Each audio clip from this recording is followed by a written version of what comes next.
On this episode, we discuss the industry sales growth numbers, labor shortages, and the pro-AV gender gap. These stories and more on AV Week. The network for the AV industry. What are you listening to? This is AV. This is AVNation. This is AVNation. This is AV Week, episode 524, recorded September 3rd, 2021. Where do we go from here? Support for AVNation is brought to you by Extron, industry-leading technology backed by world-class support. And by Vadio, a leading manufacturer of professional PTZ cameras, Pro AV solutions, and UCC integration systems. Hello, everybody, and welcome to another episode of AV Week, your source for news and information in the AV industry. My name is George Stucker. I'm sitting in for Tim Albright today, who is at CEDIA. Thanks for joining us. Today, we're going to talk about some hot topics in the AV industry. And to join me and help get through all of those is two people who I haven't seen in quite a long time, and I can't wait to talk to them. First off is Victoria Ferrari. She is Senior Design Consultant at Conference Technologies Incorporated. Good to see you. Hey, good to see you too, George. Yeah, how you holding up in this remote world? Oh, it's awesome. Living the dream, man. And of course, someone who's been doing the remote world for longer than probably most of us even knew what it was is the Rich Fregosa. He is owner of Fregosa Design, or as the rest of the world knows him, Uncle Richie. Good to see you, sir. Good to see you too. Mellow West Coast greetings. Actually, on the AV Week side, so I think I'm going for the trifecta this month. So I've got this Resi, and of course with my partner Steve Greenblatt, the State of Control. So always good to be on this one. I like being able to get my commercial chop time in. Do you get a little trophy for that? Is it like the Triple Crown? I tell it is. It is the Triple Crown of AV. Exactly. All in 1 month, right? The hat trick. That's it. Yeah, the hat trick. There you go. Well, none of us. Well, we don't throw hats. We got nothing there. All right, we'll move on to the stories here. The first one up here is AVIXA. It says AV sales growth remains strong despite rising Delta virus. This comes to us from AV Network, and it's dissecting AVIXA's latest Pro AV Business Index. All right, so the skinny on the longer article is that sales are up, especially in June. So it was covering the June, July, August region. But they were down from July. So June down, July up, not by much. But they talk a lot about the fact that we're slowing down and the concern for what comes in August and September. Now, obviously, we're recording this in early September, so we should hear those August numbers soon. Rich, I'm going to start with you. We saw a huge influx of work, especially residential, at the sort of midpoint of the pandemic. Lots of people wanting to gussy up the house, make it more livable, do the luxuries that they probably put off for a while. What are your thoughts on this sort of downturn, however slight it might be? Do you think this is a forbearance of something coming, or do you think we've really got our hooks in and it's just going to come back once school starts? It's all coming down to supply chain. We're starting to see, at the beginning of the year, there was warnings that there was going to be supply chain issues, but the model numbers and kind of the existing stock was carrying through up until, they're talking about June. It was fiscal year end for a lot of companies. So you hit that fiscal year end, sales always tend to kick in right at that very end. Budgets are being spent. They've got to get it through. And so at that point, even though the vendors, the integrators are saying, hey, look, we're starting to see shortages, we're going to be pushed out, the clients are saying, well, we've got our budget that we have to spend, so we're going to go ahead and order it now. Yeah, we got to wait 8 weeks, 10 weeks, 12 weeks, whatever it is, but if we don't allocate it now, we're going to lose it. So there's always that last rush at the end of fiscal for companies and for integrators, because again, they're trying to get their sales, year-end sales with their manufacturers as well.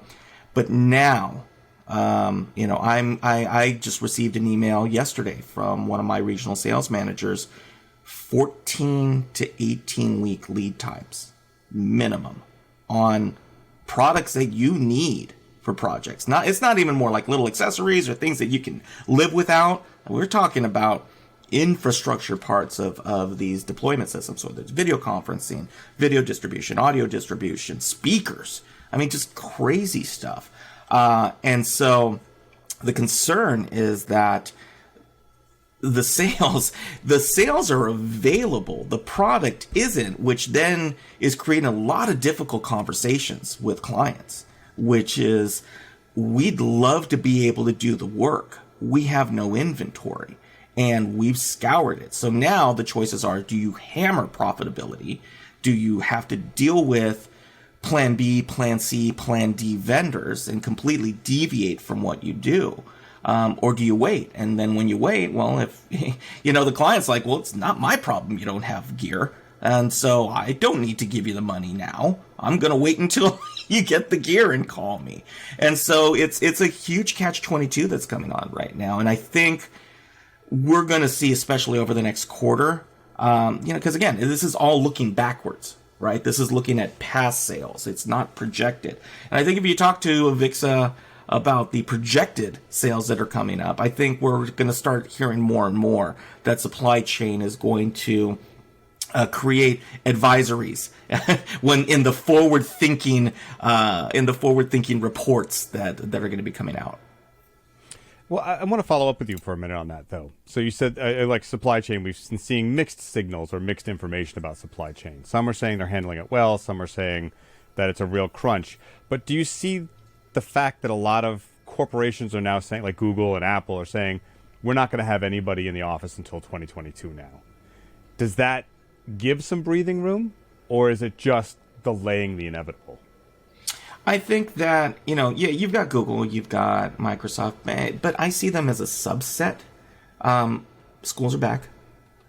So you've got the entire ed tech category that you're dealing with. And so, maybe things might shut down and there could be something that occurs to push things back to distance learning again.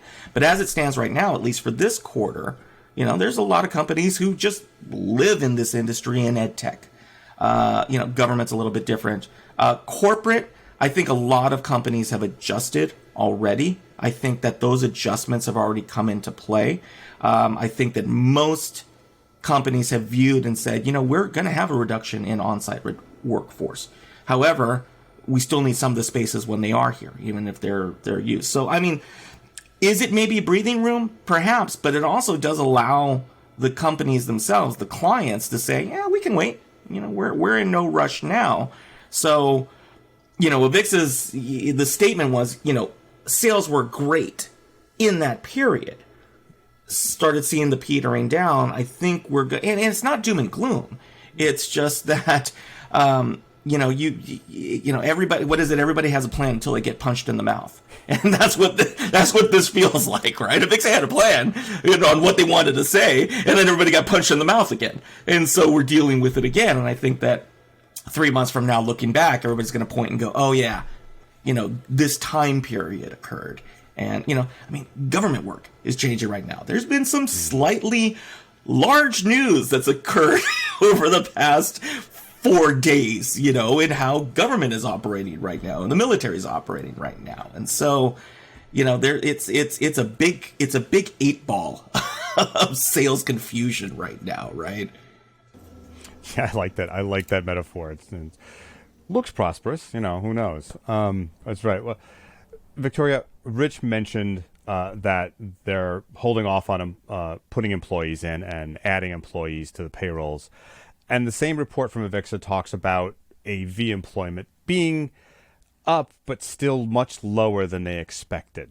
And this has been a recurring problem, and something actually we're going to touch on in some other articles right after this, about AV employment sort of just staying in the same space.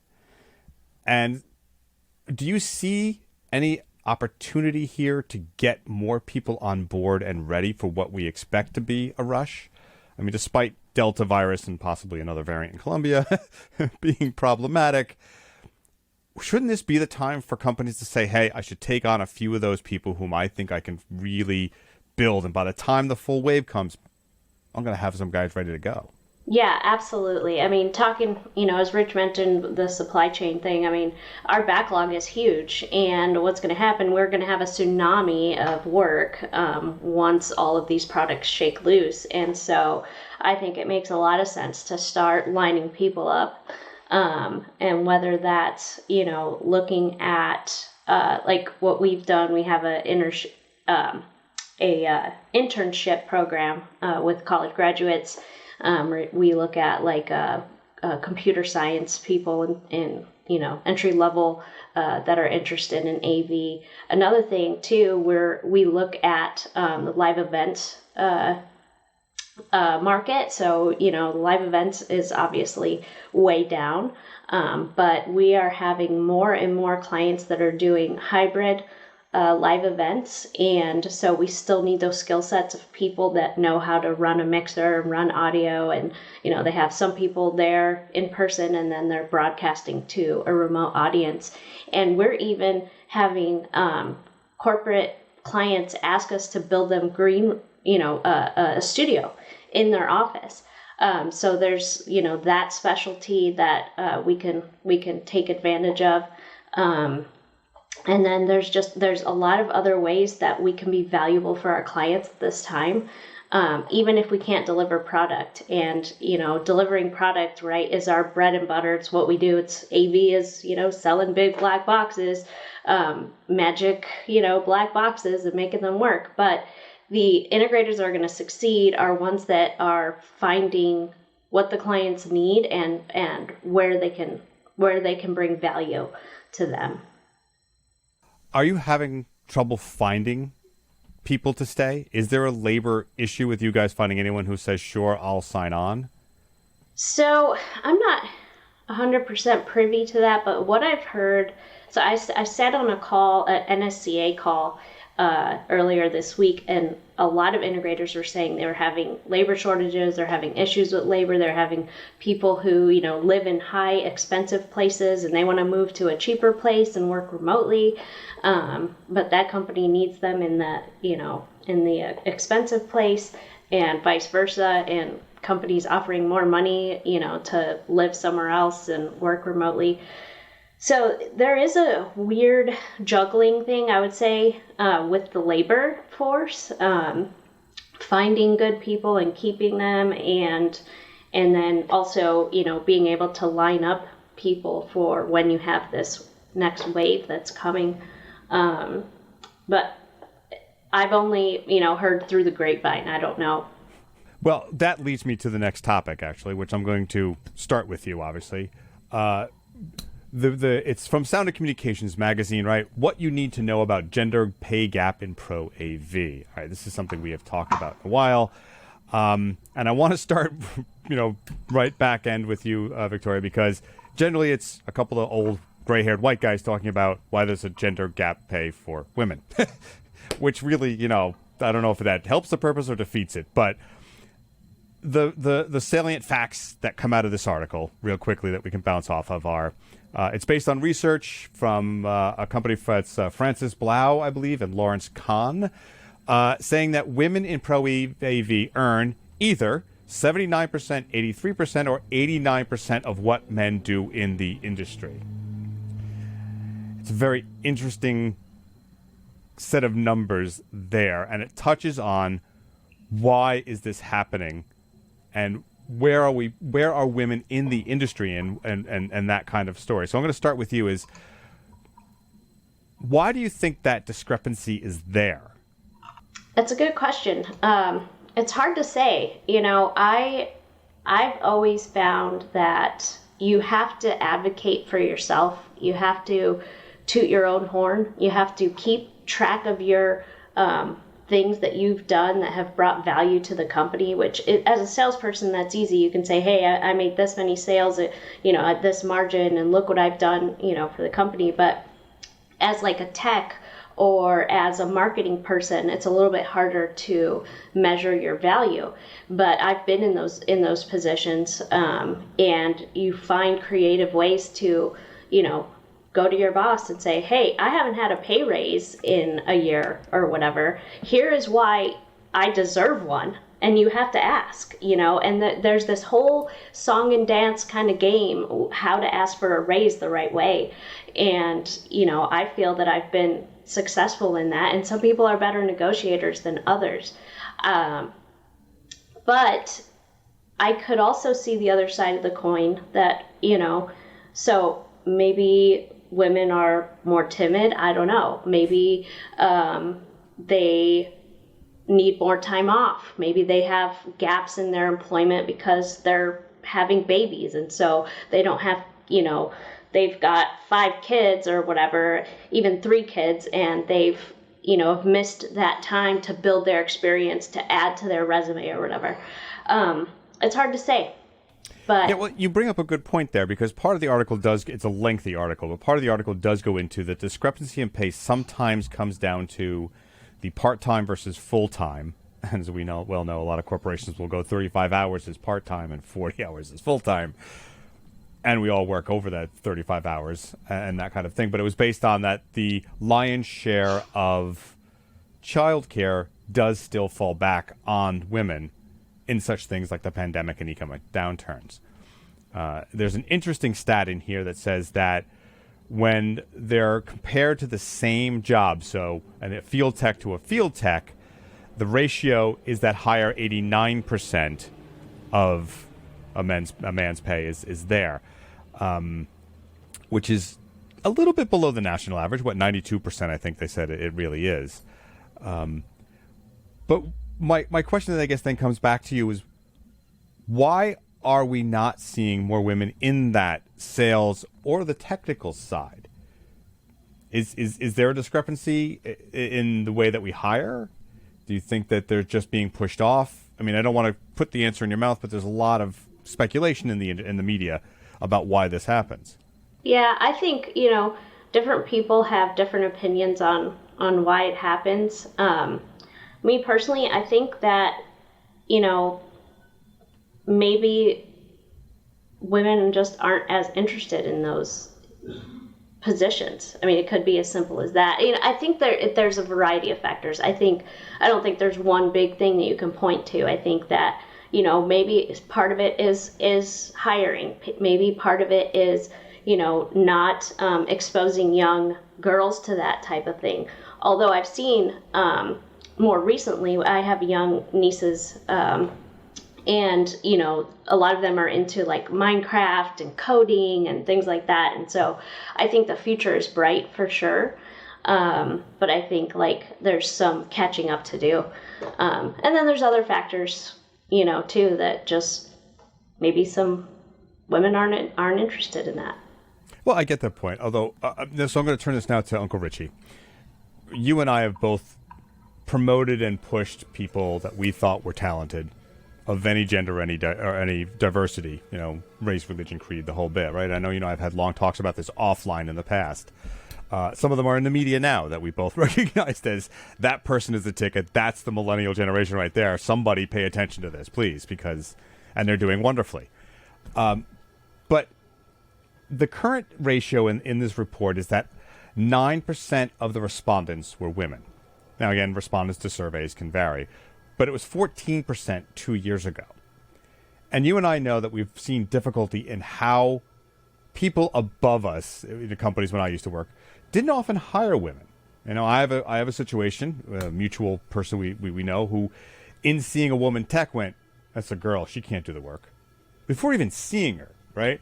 And I think that's why, the old two white men now talking about this is, are we not looking in the right place? Victoria mentioned the Minecraft generation and some of those other things where you and I probably saw people who were musicians and in bands that played, well, our kind of music that we instantly connected with and said they're the kind of person we want. But we're really not doing enough to say, let's find those people and see if we can nurture them. And there's a lot of sink and swim in this industry, and I think maybe we're doing too much of that. Do you think we can change it somehow? Well, I mean, that is the question about this industry in general and how this industry is vulnerable and why networking and IT and the other tech sectors are eating the AV industry's lunch. It's you know, again, it's you.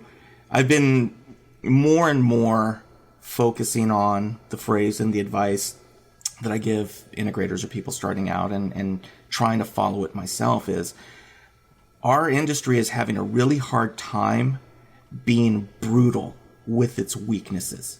Mm-hmm. We're becoming increasingly unaware of where our problems are, and that's tough because, yeah. And again, like I said, we're talking about the gender gap. You and I are the least qualified to talk about this. You know, I mean, we're 50-year-old males. So part of Fregosa Design is part of a larger holding company called Fregosa Ventures. I'm not the CEO. My wife is the CEO of the actual corporation, but it's required. She runs her own consulting company, everything else, and her background was in education, and she focuses on STEM and technology and everything else. But it is a hard path to navigate for women in these industries, and so. It's great to see STEM coming up. It's great to see more women and young girls be encouraged and having role models in STEM. But it's a lot the gender gap is real. And then you expand out, and I think it was something we were going to lead into, is that you've got not only that, but the diversity gap. A perfect example is take a look at how tech is treating the LGBTQ community. Mm-hmm. We don't talk about it at all in our industry, at all. And yet, we have many in that industry. So they all come together in terms of we're not actively looking to have our workforce and our outlook as an industry reflect the greater population and the generation coming in, which is why it is becoming more and more difficult to attract young talent. Our industry is aging out. We're getting outliers who come in that are young, but I see a lot more 40 and 50-year-old guys in our industry now than 30 years ago when I started, and there were 20 and 30-year-old guys and gals into the industry. But even then, it was more guys than gals. And so it really is, we're going to reach a critical mass point, I think, where if the willingness, again, to be brutal with our weaknesses as an industry aren't spent more. And the way it's going to happen is it's going to be financially. Companies are going to start suffering. What will happen is that more and more tech managers and IT managers and facilities managers are going to say, we don't need you guys because, you don't have any people. 2, you're behind the times. 3, everybody else brought their skills up, and we are in a software-based world. And, like Victoria was saying earlier, our industry is really, really reticent to get past the we sell boxes mentality. I mean, it is ingrained in this industry. And, Mark Andreessen came up with the line, again, founder of the web browser, right? Software is eating the world. Our industry steadfastly refuses to take that advice. And that's where it's being reflected, right? You've got engineers coming in, you've got techs coming in, all of these things. And again, it's not doom and gloom, but tech is doing it right and growing for a reason. Our industry is basically just trying to grip tighter and tighter and tighter on the shrinking pool of available work. And, that's one that always gives me concern, especially people looking to break into the industry. I'm like, are you sure? Because there are lots of venues available to you now that weren't available to me when I started out. I've got a 11-year-old and a 17-year-old, and both of them are really STEM heavy. One on the science and kind of the biology side, and the other one is, he's 11 years old and coding and Python. I mean, he's doing crazy stuff. And he has a better trajectory in the tech industry than he would in the AV industry. And that's not a gender thing. It's not a sexual identity thing. That's just looking at how the industry is changing and how we're going to be relating with technology in the future. And so, like I said, I mean, I kind of deviated from it, but it is an important part in that we're not recognizing the available workforce. There's a lot of companies that are still run by 50, 60, 70-year-old white guys that are like, this is the way we've done it for 40 years. This is the way we're going to do it for another 40 years. And it's not happening. That's the thing I was going to push you in a corner about. Not that you're the advocate for the other side. But some statistics just to think about for a second, and then I'm going to ask you the question, and Victoria, you can please jump in on this. But as people know, I'm a big fan of a woman called Cindy Gallup, who was an advertising exec, an entrepreneur, and just a bon vivant, as you want. And she's just incredible. But she repeats this mantra that there are billions to be made on catering and including women in industry. And to that, back her up, McKinsey report, which is another reporting survey people, that companies that actively recruit and install women in lead roles perform 50% better financially than others. Right? So what are we missing, and why are the 50-year-old guys stuck in their cigar-smoking chairs? What can you and I do, I guess is the real question, is to advocate for that? Because we're not going to move that guy in the 50-year-old chair unless you and I speak up and say, why isn't that person being elevated to the next level? Why isn't that woman tech being pushed onto the job because she can do it? We stay quiet, and I think there's a real, and that's not just women, that's diversity. We stay quiet, keep our head low kind of stuff, but really the onus and putting you in a corner is we have to say something. That person belongs out there with us. And sometimes it's, I guess, and you can disagree, but it's, I shouldn't go, they should.